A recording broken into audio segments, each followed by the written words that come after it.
우리 국민과 일본인 80여 명이 이번에는 일본의 자위대기를 타고 이스라엘을 빠져나왔습니다. 지난 14일 우리 정부가 일본인을 대피시킨 것에 대한 보답으로 해석됩니다. 자세한 내용 일본 연결해서 알아보겠습니다. 김세호 특파원.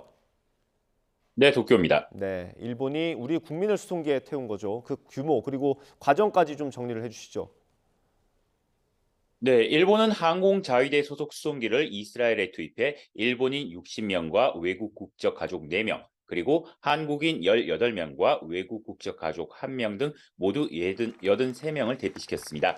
이스라엘 텔아비브에서 이웃나라인 요르단까지 이송했는데요. 탑승자 전원은 내일 새벽 도쿄 하네다 공항에 도착할 예정입니다. 일본 정부는 탑승 좌석에 여유가 있을 경우에 대비해 우리나라를 비롯해 여러 정부의 자국민 탑승 여부를 문의해왔습니다. 일본 정부는 당시 우리나라 교민들만 탑승 의사를 밝혔다고 설명했습니다. 일본 정부 대변인의 관련 설명 직접 들어보겠습니다. 在留邦人に対して出国希望調査を行った上で、余責が生じたため、過去の邦人出国に際しての支援や相手国からの要望等を踏まえ、今回は韓国のほか、米国、フランス、英国、カナダ、豪州、フィリピン、台湾、タイに対して希望の有無を確認した結果、韓国からのみ要望があったものであります。 이 같은 조치는 우리 정부가 지난 14일 직접 수송기에 일본인 51명을 태운 데 대한 보답 차원으로 해석됩니다. 네, 그런데 일본이 이 수송기를 보내기 전에 비판을 좀 받지 않았습니까? 네, 그렇습니다. 우리 정부는 지난 14일 공군 수송기인 KC-330 시그너스를 투입해 일본인 51명까지 태워 서울까지 무사히 이송했는데 일본 정부는 물론 일본 네티즌들도 한국에 대해 감사하다는 반응을 쏟아냈고 한국에 대한 강경 발언을 이어가는 극우 성향의 정치인까지 한국에 대해 고마움을 표시했습니다. 반면 일본의 이송 조치가 한국과 비교되면서 자국 내에서 비판이 쏟아졌습니다. 일본은 한국보다 하루 늦은 지난 15일에 전세기를 투입해 자국민 8명을 태웠는데 1인당 3만 엔, 우리 돈 27만 원을 부담시키며 자국민에 대한 유료 출수 논란이 있었습니다. 또 자국이 아닌 아랍에미레이트까지만 대피시킨 점도 한국 정부의 조치와 비교되며 도마에 올랐습니다. 이 때문에 이번 대피에서 자위대 수송기를 투입해 무료로 대피시키기로 한 것으로 보입니다.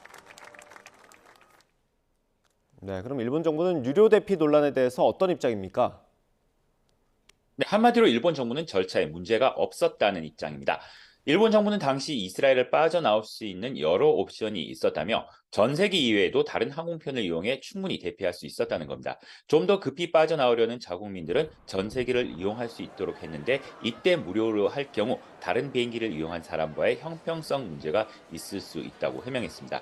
하지만 한국 정부는 직접 군수송기를 현장에 미리 보내 자국민 피난을 위해 최선을 다하는데 일본 정부가 자체 매뉴얼에만 집착한 나머지 세심한 배려가 부족하지 않았느냐는 비판은 좀처럼 수그러들지 않고 있습니다. 네, 다시 앞선 얘기로 돌아가면 우리나라와 도움을 주고받은 분위기가 있었던 겁니다. 그런데 일본 내각이 야스쿠니 신사를 참배했죠. 네, 그렇습니다. 가을 대제사 기간, 그러니까 17일에서 바로 어제까지였는데요. 이 기간 동안 일본 강요를 비롯해 일본 국회의원들이 야스쿠니 신사를 집단 참배를 강행했습니다.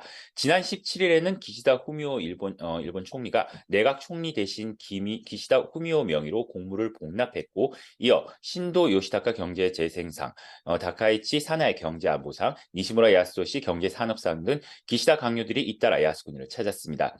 또 초당파 의원 모임인 다함께 야스쿠니 신사를 참배하는 국회의원 모임 소속 의원들 약 100명 가까운 의원들이 가을 제사 기간 야스쿠니 신사를 집단 참배했습니다. 일본 강요들과 의원들이 들의 야스쿠니 신사 참배는 어제 오늘 일은 아니지만 한일 양국이 교민 안전에 협력하며 우호 분위기가 무르익는 가운데 강행된 것인 만큼 이러한 흐름에 악영향을 미칠 수도 있다는 비판이 나오고 있습니다. 지금까지 도쿄에서 전해드렸습니다.